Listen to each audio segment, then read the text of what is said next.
rolling? Yep. What's up, Fortitude fam?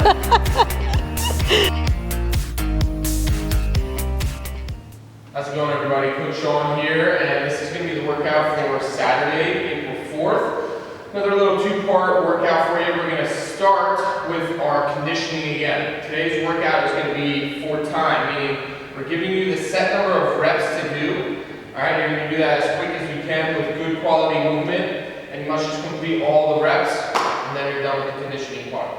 So for time, two different movements that we're going to do at this rep scheme. So the rep scheme goes round one, you're going to do 12 of both, then you're going to go 18, then 24 of both, 30 of both. Okay, and then we have a third movement here, which we'll go over, right? You're basically going to do half of those reps. So now we have 6, 9, 12, 15 reps. So you would go 12, 12, 6, 18, 18, 9, 24, 24, 12, 30, 30, 15, and done. So the first movement we have is going to be a front squat or a goblet squat. So if we have a barbell, we can load this a couple different ways. We can get it up onto our shoulders in that front rack position. So our standard front rack bar is in our fingertips. We get those elbows pointed forward. Okay, if we can't get those elbows up high enough, you guys can crisscross those arms if that helps us keep those elbows up even higher. But from here, keeping those elbows tall, big deep breath, keeping that core tight, send my butt back and down, keeping that chest nice and tall the whole time.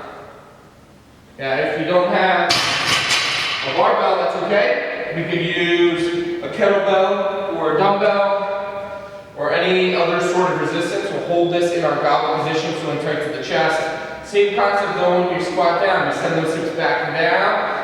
Torso stays nice and tall the entire time. So we have 12 and 12 there. Okay, loading wise, I would say keep it towards the lighter side if you have that option to choose kind of what weight you want to use. 12 front or goblet squats. Next we have power cleans. So power cleans, that barbell is going to start on the ground again. Okay, my arms are going to be just on the outside of my knees. I'm going to start with a nice flat back. Bar should stay nice in my body. Pop those hips, and I get those elbows through. Come back down, tap that floor, get those elbows through, pointed forward each time. If we don't have a barbell, we can still use that dumbbell again. So now we're just going to go single arm power cleans, and we'll go from the hang position. So we'll start between the legs, a little bit at the knee, and go down to the knee, pop those hips, and I get those elbows through. So it's here, pop the hips, get the elbows through. We don't want that dumbbell swinging out and around, so it should be in here tight, then pop that elbow through. When it says 12, since you only are doing one arm at a time, we'll go 6 each arm. You can split that up however you want. Next, we're going to go to our burpees to a target. Okay, so our target, what we're looking for is going to be anything that's maybe 6 inches just above our reach. Okay, so it could be even just against the wall. Doesn't matter to us. We just want to jump a little bit taller than we would on a typical burpee.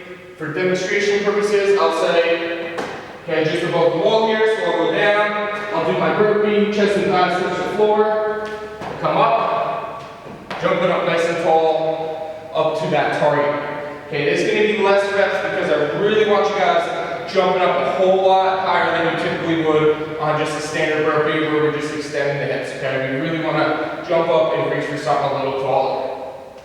So we would have 6 reps there. Then the rep scheme would just continue. So now we would have 18 of our squats, either front or goblet. Then we would have 18 power cleans, and then 9 burpees to a target.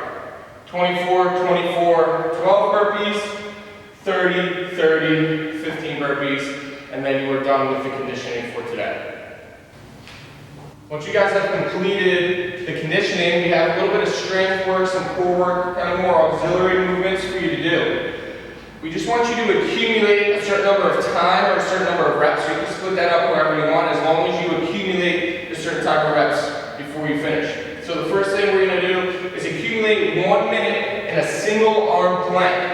Okay, so two-handed planks are getting too easy for us. So what we got to do is we got to go down to single arm plank. So what I like to do is get set up like I would in a regular plank position. Instead, what I'll do is I'll just spread my feet be about shoulder width apart. And all we're going to do is pick one arm up, make sure that back's nice and flat and the core is nice and tight. So you're going to hold that position and accumulate a minute in that position. Next we have 20 bird dogs per side. Bird dogs are all about control of our midline. So we're going to get in all fours. Okay, keeping my core nice and tight. We want to move as least amount possible through our midline as we do these. So keeping that belly tight. I'm going to extend opposite arm, opposite leg, as straight as I can get it, and then I'm going to come back down. So that's going to be 20 reps per side. What I don't want to see is, as we extend arm and leg, how we get this big arch to our back. We don't want that. So we want to keep everything through our midline nice and tight the whole time. 20 per side there. And then the last thing is going to be 2 minutes in a tabletop hold. This is a great way to kind of open up our shoulders. So for this one, we're going to go fingers pointed forward. I'm going to scooch my feet in a little bit closer to my butt. And then I'm going to drive my hips up, up, up, up. Okay, the idea is I want my knee, my hip, and my shoulder all to be in a straight line. Okay, so we don't want to have those hips sagging down. We want to keep those hips high. I'm squeezing my butt. We're going to accumulate 2 minutes in that position.